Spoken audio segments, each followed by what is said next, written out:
Hello, all you hardcores out there. How you doing? Mostly from Poker's Corner.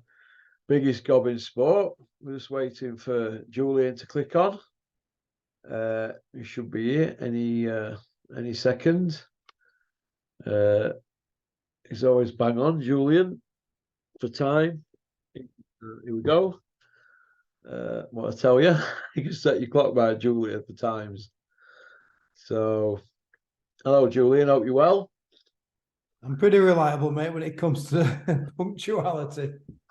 I am, but well, it's a fault of mine. I fell out with more boxers over the years for turning up late to the gym. It's my bugbear, mate. I hate it. What did you say to me when I first met you a couple of years ago?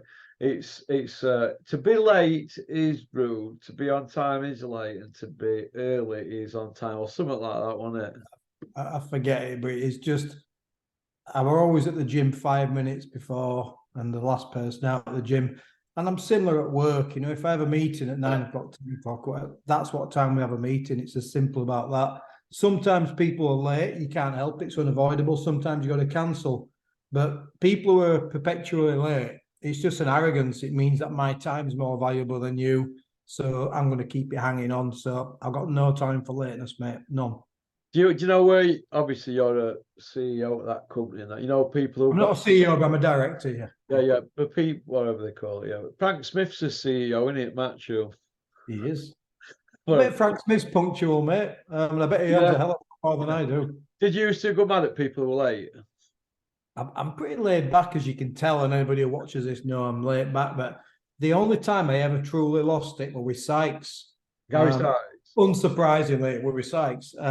It was the first day of the camp for Gary Buckland. So I'd obviously been beaten by Buckland in prize fighter. And I'd said, look, you might have to get another coach, Gaz. I was busy working and I had to get standings and all kinds of stuff. And he's like, no, I'll never leave you. So I says, yeah, but you're letting me down. You're always late. Prize fighter was the same. You're never on time. You miss sessions. I can't be doing with it. My time's too precious. Yeah. So this is true as this, mate. So we sat down on let's say on the Friday, and we had a team meeting. We didn't do a lot of that kind of dickhead stuff, but we had a team meeting. Gary, his best mate, the lad who helped me with conditioning, Mark, who used to help me with strength, and myself, who head coach. And we sat down, and I said, got a few things off the table, off our chest, and I says, don't be late. Because if you're late once, we're done. Because you're not working, you're at home all day, twiddling your thumbs. I work, I rush home from work, feed the kids, take the dog out. Literally, I'm waiting for my wife at the time to come up the drive. I said, to time it perfectly, and I'm out the door, and I hadn't even said hello to her. Met no one of the marriage, went down the toilet. And I said, so do not be late. So the first session on the Monday, I'd said 6:30, you'd be there with your hands wrapped and you'd be ready. Well, he didn't turn up, did he? About 6:45, I said to Mark Early, who's good coach now, he's doing a lot of work himself, said to Mark Early, who owned the gym, says, I'm off. You can tell Sykes to F off, we're done. And Mark was just giving 5 minutes, Jules. I went, no. I says, this was the first session of the camp. I'm not putting up with it. I could have been at home now with my 4 kids. I'm off. And I got my bag, walking down the stairs at Dickie's, and Sykes pulled up, and he was his girlfriend at the time, Natasha. And he pulled up 20 minutes late. He just got out of the car, and he goes, all right, Jules, just like that. And I just saw red mist, and I just went absolutely nuts. And I went for him. It's first and only time. And I chased him around the car. And he like, what? And he couldn't believe it. He goes, what's up with you? What's the matter? And I was just giving it you. And I absolutely ripped into him out. To be honest, I was embarrassed because his girlfriend was there, but it had all built up, and I just exploded. And it was still late after that, mate. It was just Gary, but it's just like, this is typical. So it drives me nuts, mate. Yeah, I chased him around the car, and it's like, I mean, he could have taken me to pieces, to be honest. He was bloody British champion at the time, but drove me absolutely nuts, mate. And that was Sykes, and that is boxers. Most of them, they're not all like Carl Froch and so methodical as that. Most of them are always late. They've always got a reason for being late. And it was just the fact that he just couldn't care less. He was like, what are you mad at? and he hadn't even got his hand wraps on. He literally just looked like he'd been asleep. Proctor always used to turn up early, an hour early, to wrap his hand. You've got to be early, mate. It's like it's your job. How can I rush from work and kids and dogs and making teas, done a full No day? training sessions that are booked for 4 in the afternoon or whatever. He'd go at 3. You should do. That's your job. Get loosened up. You know, I shouldn't have to help you wrap your hands. Shouldn't have to help you stretch off and warm up. You can do all that stuff yourself. You know the routine. Champions mentality, that you know them that end up world champions, they all have that. It's just they just get the little things right. I mean, all boxers can more or less fight and do all moves and that, but the little things that add up to big things, don't they? It's the tiny I've things. seen trainers people in gym. The 1% is what I always call the 1%. The 1% that makes a difference because, as you just said, most fighters generally really equally matched at the top level. You know, you get mismatches, but at the top level, fighters are so closely matched in terms of weight, height, physical attributes, strength, conditioning. They've all done a camp, everything. And it's just that 1% of the things like getting as much out of your session as you can. You know, most champions I've spoke to, like Robin Reed, Clinton, people like that, for you know, like they'd have like the meals and that. They'd not cheat and stuff like that because it would play tricks with the minds if they did. It's so important because you know, it's the man in the mirror moment what you're going about. End at 4th round, 5th round, if you're blowing hard and you sit down and you're feeling tired, and I'm like, your fault. What do you want me to do? And that's what I always said about boxers in particular. I can be with you 2 hours every single day, but the other 22 hours I'm not with you. And it's as simple as that. And you've got a job to do. But ultimately, when fighters don't achieve the potential, can't blame the coach, you can't blame the manager, the agents. You've got to look in the mirror and say, did I do everything I could do? And that includes making the right decisions, getting the right coach and the right people around you. Because we're all grown-ups, we're not children, we're not babies. And you make your own decisions. And in my life, I've made some howlers, mate. I've messed up in some big ways. And that's why I always say it's the man in the mirror moment, mate, because I'm responsible for me. You know, you're not responsible for me. You know, my partner's not responsible for me. My kids are. I'm responsible for me. And that's why, you know, punctuality, just no time for it whatsoever. But excuses, I've got no time for excuses, mate. None at all. Yeah. Okay. I do apologise to anybody who's going to hammer me for being in bed, but I've been up now for 17 hours. So I've been at it all day, from dogs to woods to whatever to work and all sorts. And but want to do this one because it's one I forgot to do. Savannah Marshall, undisputed super middleweight champion of the world, all the belts. She was in with a girl who gave Carissa Shields on her debut nightmares. That franchise, tough woman. It were the odds of knocking her out were 1-5 for 5 to 1 for a knockout and 1-5 for a point win for Savannah. So she's a tough woman, wasn't she? What did you think to the fight, Julian? I thought, I'll just go back a little bit. So I thought Savannah Marshall would have beaten Clarissa Shields. Yeah. And I was really open with you about that. I said, I've always rated Peter Fury. I like him. He's a no-nonsense guy. And I like Savannah Marshall. She always comes across as level-headed, quite like a sense of humour. She's funny. And Clarissa Shields was a talent. But I thought Marshall would have edged Shields if she'd adopted that kind of the right tactics. Yeah. And I thought Peter and Savannah both got the tactics wrong last time. So I always call it as I see it. Not many tell Peter that to his face, will they? I wouldn't, but I'd also say that I know Peter watches you. He's a brilliant coach. He had a bad night, and I thought Savannah had a bad night, but she's got to carry the tactics off, by the way. Yeah. Peter can't do the fighting for her. And I've got things wrong in the past, but what I did think was they got it spot on last night. They were against somebody who corrected everything, didn't they?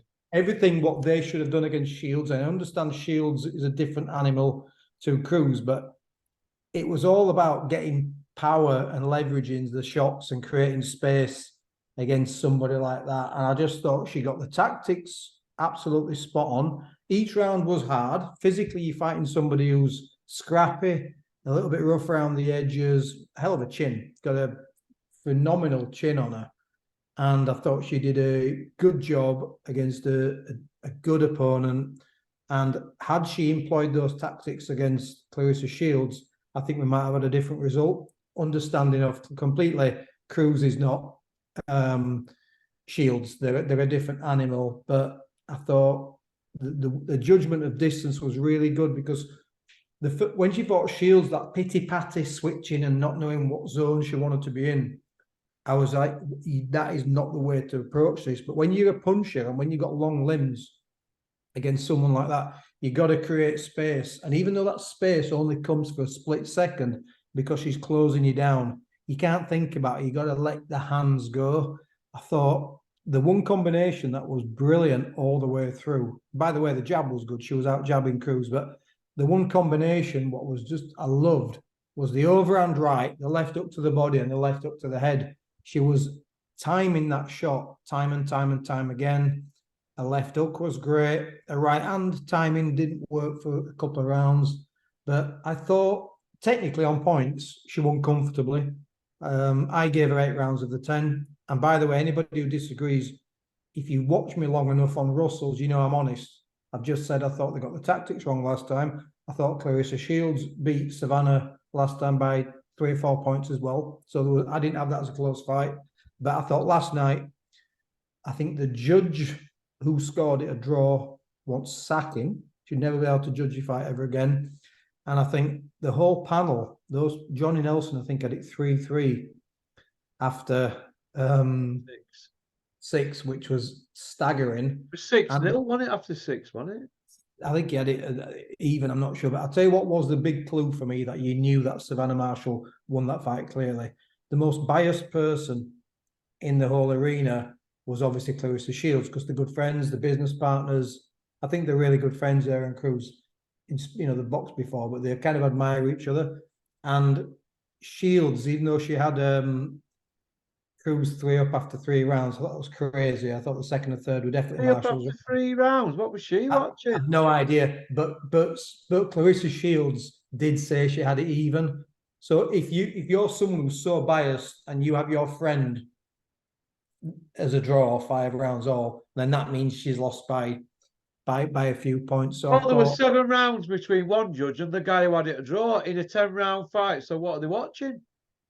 I don't know. Like I said, I had it 8-2. If I sat down and watched it again with somebody who disagreed, you might convince me it was 7-3 or 7-2-1. I might be convinced about that. But I thought people struggle scoring fights, and I don't mean that to be obnoxious.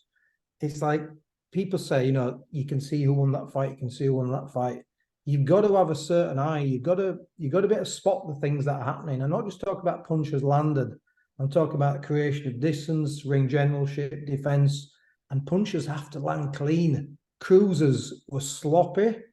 Clarissa Shields slaps quite a bit. There's a lot of open-handed swipes from Shields and Cruz. Hence the reason that they're not really stopping anybody, because they're not turning the shots over.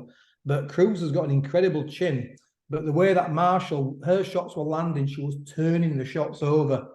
There was no swiping and cuffing and throwing right hands like, you're swinging a handbag. If you watch the schooling and the discipline and the crispness of Savannah Marshall, how she was turning the right hand, the knuckle was turning over, the left hook was throwing, from the hip, from that kinetic chain. Her punches had so much more quality. So let's just say she outlanded Cruz by 50 punches, 40 punches, 30 punches. I don't know what the stats were. The quality was like 3 times the quality in Marshall's. And it's like if you watch amateur fights and amateur scoring, you got to land quality shots, not knockout punches. I'm not talking they have to be massive shots. They've got to be quality punches. And the quality difference between those two was a mile apart. Yeah. Yeah, I agree. So Peter and Savannah got it bang on last night. Yeah, she was very tough, but undisputed now, 2-weight champion. Do you feel, Julian, that she fought Shields after 12 fights? Do you feel that's long enough and the rounds to sort of go from amateurs to pro? Because these women are putting world title fights now, and they're not really developed, had they, as boxers? Because if it were Gary Sykes after 12 fights, where were he with you? Yeah, well, he hadn't fought the British at that point. There you go, So Savannah's in an Undisputed after what 13, 14 fights, a there second isn't Undisputed. So there isn't enough women. What do you, I mean, what would you have to do to get 25 fights, fight the same person three exactly. times? So the adjustments were made from last time, and you think they can make them to beat Shields if they do get the fight? I think so, because I thought the quality of what Savannah was doing was so different to when she fought Shields before. And I did a bit of a breakdown last time. I thought Savannah would just about edge it. But I said if she gets the strategy wrong, I came on here and said it. And the thing is with Marshall's good at what she does. So, Shields is really good at what she does. But there's a certain zone in that mid to close range. If you let her flow with those combos, you're never gonna beat Clarissa Shields because she's got too many shots from that position. But if you keep her long and bring her onto the shots and then pivot and bring her onto the shots, and instead of throwing that tippy-tappy jab that Savannah was throwing when she first fought Shields, last night we didn't get a tippy-tappy jab. We didn't get the feet bouncing and bouncing and bouncing. We got a foundation was so different, and she was slamming the jab. She was slamming that jab, and she was turning the right hand over, and she was getting the hip on the left hook. And I just thought she was just so much better than she was. Styles make fights. Opponents, you can only get away with what you can get away with. But I'm convinced if she fights the right tactics against Clarissa Shields, she'll beat her. Yeah, yeah, I am as well. I'm not saying And she got it so wrong, and sometimes you get it wrong. It's as simple as that. Carl Froch got it wrong against Ward. He tried to outbox him for 7 rounds, didn't he? Then reverted back, didn't he? But it was too late, wasn't it? That's the thing, you see. If you get into a groove, or if you get into a groove, you can get a big lead and you can hang on. But if you get it so wrong in the He first only 2 just done rounds, as well, Ward, didn't he? You've watched it, haven't you? yeah, but Marshall against Shields in the first fight, she got into this big crazy exchange in the first round, and she never recovered from that, dropping those early rounds. She grit her teeth and just tried to battle it out. But she fought hard, but she didn't fight smart, and that's the She was difference. smarter last night, wasn't she? Very cool. I thought it was a completely different fighter. Yeah, Different a fighter. stronger opponent. I'm not going to say the girl's as strong as Shields, but she's not bad. She's not bad. Well, she was undisputed, so she's not that bad, is she? Well, one thing I'm going to say about Peter Fury, because I know him very well, right? And yeah, a lot of people do say you get away with murder. I do get away with murder when I am in his company because I'm a bit cheeky, aren't I? Right. But I speak from here, right? And Peter does take constructive criticism well. He doesn't snap. A lot of people a bit because he's got a reputation and he's a guy not to take liberties with. He'll take it on chin, but you reckon he got it wrong? Do you know what I mean? First time. He absolutely got it wrong last time, and so did Savannah. Listen, when I put him in helmets, then he says, "You better go over there and sort this out," showing me up or whatever. He said, "Why am I in helmets?" And you had votes. What could I say? So if he's not going to bite your head off. He took it on chin, hasn't he? Right. They lost. He's going to adjust, and I can assure you, because I've been down there, and he's more focused than ever because he's a winner. He don't like losing, Peter, in anything. Right? He don't like being not nice. He's a winner in it. What he's come through in his life, he's come through adversity, hasn't he? He's done that last night, right? So he corrected it, and the girl will move forward now, and she'll have confidence oozing that undisputed at super middleweight. Look, one bad fight doesn't make a bad fighter, and one bad strategy and coaching performance doesn't make a bad coach. You have to consistently look at the success that a fighter's had or the coach has had to kind of measure their worth, really. And what I always look for is the fighter does the fighting always. She or he has to carry the game plan out. Sure. But you can see, as a coach, I can see adjustments that were made in that camp, and I could see adjustments that were made in the fight. And ultimately, I thought, listen, they haven't beaten Shields, but she's undisputed again. She's champion of the world again after 13 fights. So she's put it right, hasn't she? They've both put it right. And 14 fights, I think. 14 fights, whatever.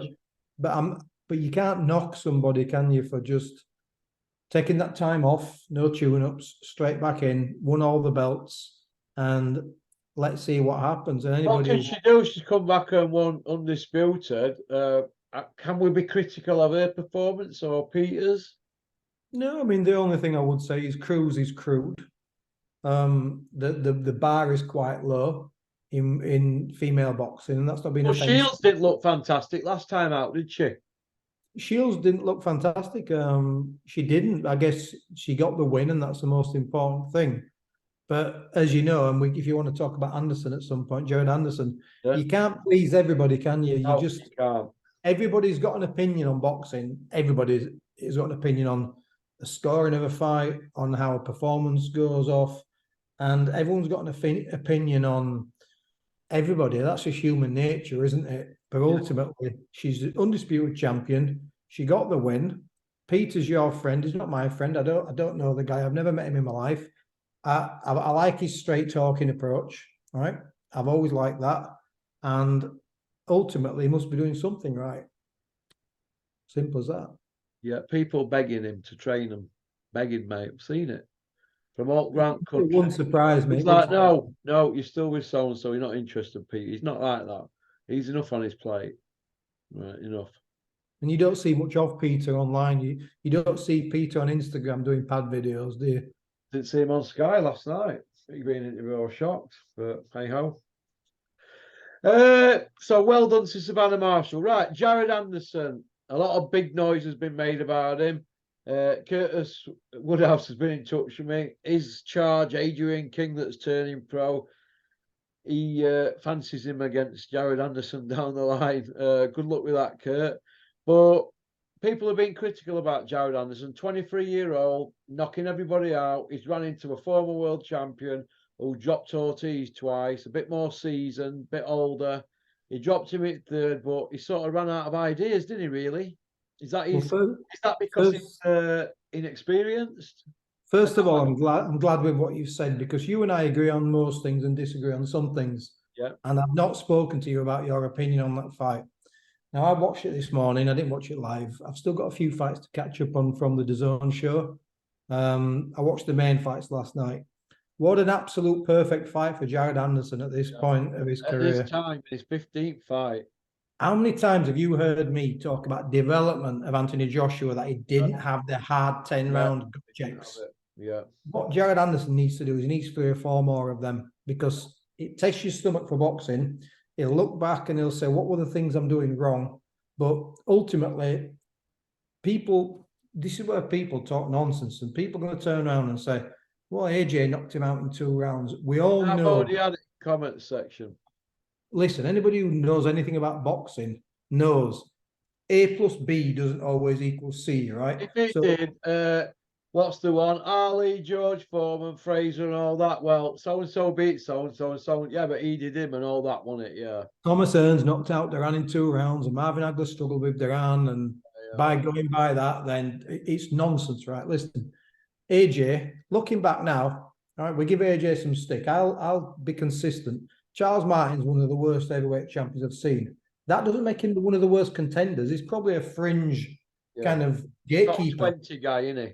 Yeah, and that's absolutely fine. I only have an issue when guys like that are world champions, but AJ did the business on him. But ultimately, I thought I was looking at positives of that Jared Anderson performance. I was looking at areas that we could pull him up on. So first of all, he's got good foot positioning. He lost it somewhere in the last 3 or 4 rounds. He wasn't stepping across to his left. I love the fact that he's an able counterpuncher in both stances. So when he's orthodox, he can counter the right hook with a left hook, or the overhand left with an overhand right. He's really good at countering. And when he's southpaw, he can counter on the same hand. His counterpunching is very, very good. I don't like how he's not as crap as before, is he? No, he's a tough, experienced guy. And when you're 37-year-old and you're at the end of your career, you've got a lot to fight for, actually, because your paychecks stop coming, and you're like, do you know what? I'm going to give it everything I've got. And I thought it was a brilliant learning fight. Just like, I'll give an example. So anybody who talks about AJ did him in 2 rounds and Jared Anderson's crap, they're an idiot. They're a first-class idiot. I'll give you an example, right? James Quick Tillis was a perennial fringe world-class heavyweight contender in his day. And he generally went the distance with most people, but Greg Page knocked him out, but Tim Witherspoon iced him in one round. You know what's coming? James Tillis was a little bit on the slide when he fought Mike Tyson. who was 19-0, 19 KOs. Tillis gave Tyson a good argument. Yeah. A good 10 rounder. Very similar. Tyson put him over. He managed to get up and last the 10 rounds. Exactly what happened to Jared Anderson. So just because Witherspoon knocked Tillis out in 1 round, was Witherspoon a better puncher than Mike Tyson? Two-time No. world champion Tim Witherspoon, wasn't he? Good fighter, but you know what I'm saying? It doesn't make Jared Anderson doesn't make it a bad result because he went 10 rounds to do what AJ Dropped took. him, didn't he, along the way? He got 10 rounds out. One of the best things for me was he had a difficult 5th round. He got stung by some big shots in the 5th round. And then you saw in the 6th round, he changed everything he did and he went back to the jab. He just went orthodox, went back to the jab and landed about 12, 13 jabs on the trot. So that's somebody who's got a good boxing IQ. He's adaptable. Yeah. He's adaptable. He's not going to knock everybody out in the 1st round. It doesn't happen in boxing. You know, there'll be fights where he gets dropped and we'll find out what it's made of.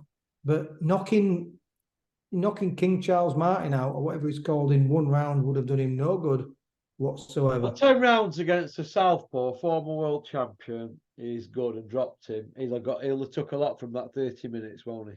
7 out of 10 for his performance. Kept his composure. Didn't like how he was pulling out with his head high. Sometimes he looks great when he's from a southpaw position. Sometimes he looks great when he's orthodox. There were certain things he wasn't doing well, but there were certain things he was doing really nice. He kept throwing that right onto the body. He was jabbing over Martin's right jab when he was from an orthodox position. He was countering really well. And one little subtlety, what I did see, and people watching this would be like, this makes no sense, but there was 3 times or 4 times he defended left hands to the body. So there were times when Charles threw a left hand to the body. And when he was southpaw, what he did, Anderson, was he kind of like rode the right elbow in, he brought the right elbow in, and then the left elbow in, and he blocked the body shot. And then another time he parried it, and then another time he stepped away from the left to the body. So what do I mean by that? Some fighters defend a certain punch one way. So that's how you can read them. So a fighter might defend the jab always by parrying the jab, which means you can catch him with the second jab. Whereas a really good fighter might parry the jab, might step away, might slip right, slip left, slip down, double block, catch, whatever. What Anderson was doing was he was defending certain shots 3 or 4 different ways each time. And that's clever. That's a really smart thing to do. Is he ready? No. But when I watch certain boxers that don't have that ring IQ to defend certain moves a multitude of ways, and that was, I thought, was the smartest thing about last night. He'll learn from it. I still think he's a future world champion, but he might be 2 to 3 years away from that. Yeah. What do you think to Aslanbek Mogomedov or something? 35-year-old nearly, is he? Russian, 17-0, 16 iced. What do you think? Good statistics. I need to watch him. I know he was a very good amateur, but I haven't really seen much of him as a pro. Well, he's another Arum fighter, so Arum keeps churning him out, doesn't he, the Bob father? I mean, you just got to look at some of the fighters he's got, you know, Keyshawn Davis and those guys. He's got some really talented fighters. He's the man, Arum, isn't he? And this is one of the things, you see, we all give Sky Sports a bit of stick, and I do, about some of these UK bills. But let's not forget Sky Sports have got this affiliation with Top Rank. There's some great Top Rank shows, what we're getting to see because of Top Rank and because of Sky Sports. So I spend more time watching those bills. I'm going to watch the rest of the Anderson bill tonight. I spend more time watching those bills than I do anything else. The Top Rank fights are quality, and they never put the prospects against mugs, do they? You'll never see one of their kids who's 8-0 against someone who's 60 losses and 3 wins. You'll never ever see that. Well, I'm coming to that now because I was looking at the Eddie Hills show at Sheffield. They've got 8 home fighters, all undefeated. And on the away fighters, they had 3 undefeated, only 1 with a losing record, and 4, and they were all really, really competitive prices. So good. Competitive matchups. So well done to Tom Dallas. That's proper matchmaking. That's matchmaking. Yeah, have you had a look at it? It really, really good. I've not seen. It was a solid show with no one there. But I've not seen Junaid Boston's fight yet. But I met Junaid. I've seen him boxing amateurs in the flesh a few times. He's a very, very talented kid. But what I've just seen the first round, and that's all. And the kid is fighting's 11 unbeaten. Junaid's only had 5 fights. He won though. Yeah, I knew he won. I knew he won the fight. But that's great matchmaking. Fantastic, mate. And he's now jumped. They could have given 4 or 5 more fights. They've said, no, you're having him. And he's got through that. And he's saved having to go through all that trash, hasn't he? I mean, how can you get, like I say, Junaid Boston, probably one of the best 5 prospects in the country right now. We know that kind of five fight record. As I said, I've seen him in the amateurs. He was brilliant. And I love everything about that kid. His balance, his confidence, his switching, his trainer's a great coach. He's with a good team. But imagine if we'd been watching him on Queensbury. He'd have had 10 fights against kids who had 90 losses and 3 wins. And you just think, oh, I can't watch this rubbish. And it doesn't do the fighters any good. So the matchmaking that they're doing with Junaid is absolutely perfect. Yeah, it is. It is. Yeah, I was impressed by that show. But like I said, there weren't many there, were there? But is that a knock-on effect from the heavyweight division? Because they were giving tickets away in Sheffield last night. Listen, they're giving a lot of tickets away right now. They'll never admit to that, but it might literally be this financial crisis that we're in, the cost of living, people struggling. Maybe there's a lot of boxing right now, isn't there? I'm not saying they're all great shows, but if you're a boxing fan, you've only got so much disposable income, and you might say, look, I'm only going to go to 3 shows this year, 4 shows this year. And if you support some of the guys on the undercard, and he's fighting 4 or 5 times a year, you can't afford to go every single time to watch your mate. Oh, because by the time you've gone, it's not your ticket, is it? It's all the rest of it. Booze, something to eat, travel, all that in it. So they do it. So take your kid, you take your partner. It's 200 quid for a couple of tickets. You gets the nails done, transport, taxis, rich tickets. man sport now to go to a mall. 300-400 quid for a night out for a couple of people. It's a lot of money, mate. People haven't got that kind of money. Yeah, I agree, mate.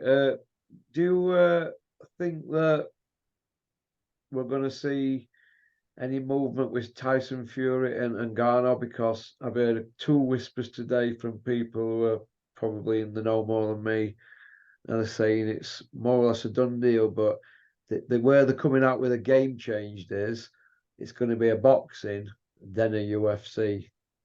Now, do you think that's going to happen?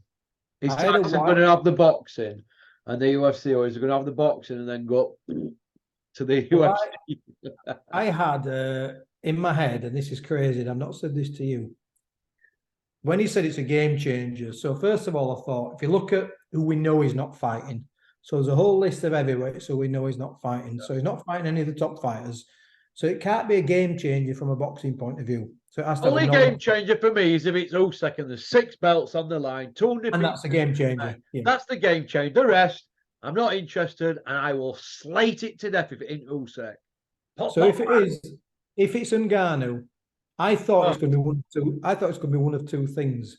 It's either going to be Ngannou or John Jones in some kind of boxing fight, or he's going to fight 2 guys on the same night. I just thought, listen, people might laugh at that. George Foreman fought 5 guys on the same night. And I thought maybe he's going to do something bold like that, because the only game changer can be either a massive fight or a novelty fight. And if it's a novelty fight, is the WBC going to strip him? Because they can't count Ngannou as a defence, can they? A WBC defence? Surely to God, no. So that belt needs stripping, because who has he fought in 2 years? I'd take the belt off him. I'd take the belt off him. I'd strip him. But if it's not a boxer, you have to strip him, because your intent is not there to defend your title. Your intent is. Well, the WBC are spineless, aren't they? Well, they're corrupt as well. They're not just spineless; they're bent, aren't they? And everybody knows it. Bent. People call them weeby crooks. James Tony invented that, didn't he?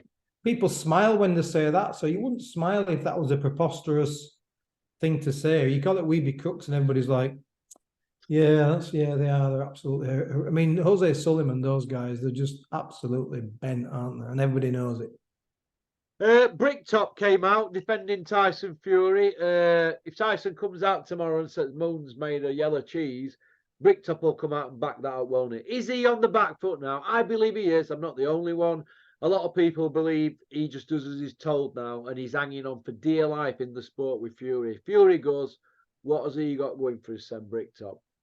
Well, that was my next point. If he loses Fury, and I don't know what the contract remains with Frank, if Fury goes his own way independently or goes somewhere else, what really does Frank Warren have? I mean, how many shows has Frank put on this year? That's the first question, isn't it? How many quality shows has Frank Warren put on? Well, he's piggybacking in with Aram, isn't he? He's like to join forces with having to go up against Hills, hasn't he? But Hills will be trying to get Fury now. It'll be all systems go. Get Fury. That's what it'll be now. We all know how Eddie's mind works, don't Eddie we? and Tyson would absolutely work together. Don't care what Of course anybody they says. would. They're both fours, aren't they? Brassers. The money's right. If there's money's right, people will do anything, mate. Prostitutes always work together. They'll say, hey, it's only banter, innit? We always liked each other, and I've always liked you, Tyson, and I've always liked you, Eddie. Let's have a jacuzzi with Frank Smith. It'll be all like that, won't it, eh? Oh. You can see it, can't you? It's cringeworthy. I mean, I just remember when I called it about Billy Joe going to Eddie Earn, and everybody said about crackers, and look what happened. And look what happened. Well, what happened when I said about them all jumping ship and they'd step over Bean for the big seat? Well, they're all saying that Johnny Nelson's going to get the big seat now, aren't they? Well, how many people are going to see Adam Smith now? How many people are asking after Adam Smith's Nobody's bothered. They all want to get his job. And somebody's going to want Johnny's job, and on and on. And boxing moves on. Out with the old, in with the new. Listen, you got very few friends in life and even less friends in boxing. And that's the truth. I have people who I get on with in boxing. I have people who I like. How many of those people do I speak to on a regular basis? I can count them on my thumbs, mate. It's as simple as that.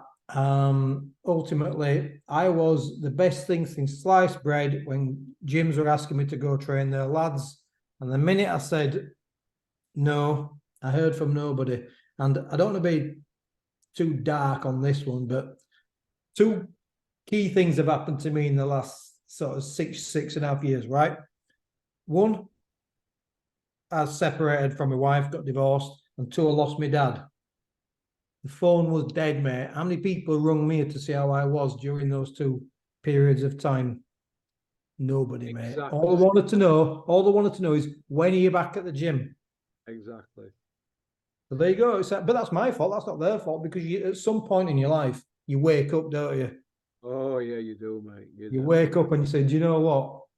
People, you know something? Last one, and I'll run out of time, right? You know, when I first came on your show, I've got a good memory, and you asked me about Sam Jones. Yeah. You mentioned something about Sam Jones, and you sort of said, do you think he's this and do you think he's that? He's a good grafter. He's a grafter, but I turned around to you and I said, I didn't know you then, we didn't know each other. And I said, people will always do what's best for themselves. That's a truism of life, right? People will do always what's best for themselves. I can count my mates on my thumbs. I've got a very, very small, close-knit group. I'm more than happy with that. My life's very, very good. But people talk shit. People are interested in the limelight. Everybody wants to be famous. Everybody wants to be rich. And fame and money and kudos and high fives, people will trample on you to get those things. Man in the mirror moment, mate. And that's why the way people used to look at me and say, got this fight for Sykes, I've got this fight for so-and-so. It's worth $5,000. It's 500 quid in it for you. And I'll just look at them like, so what? 500 quid's not to me. Not because 500 quid's nothing to me, because money doesn't dictate me. And whenever you tell people that, I'm not interested in power, fame, I'm not interested in money. Whenever I used to tell people that and they realise that was true about me, Russell, it disarms them completely. And then they realise, I can't do a thing with you, mate. I know I've gone on a little bit self-indulgent there, and this, you and I often talk quite deep, don't we? And quite real about stuff like that, but it's so true. And boxing, we're talking about this because we're talking about boxing. Boxing's the most cynical, harsh business there is, because it's human meat market, and we've got thousands and thousands and thousands, not dozens, of punch-drunk fighters who have suffered throughout boxing. And how many people ring Gary Sykes now, mate? Exactly. And how many people are saying, here, let's go around and see Gary, see if he's all right, and let's help him get his British title back where they robbed off him. None of them. Is that right, Roberto Smith? Yeah, you I've scumbag. decided what I'm doing with you yet. I've got 3 billboards paid on last 9 months. I haven't decided if I'm going to put you up in lights. Pop, pop, bang. Yeah. And on that note, Okay, mate. have a great evening, Julian. Thanks for You coming too, on. mate. I'll My speak to pleasure. you again. Be Bye-bye. safe, mate. Cheers, buddy. 1 minute left. Right, and that's it. You've had 8 videos today, and I am bollocks. It's been a long day, and I like to get done for 9 o'clock and get in bed early. Otherwise, I'll be out. I'm pissing up to no good and probably lock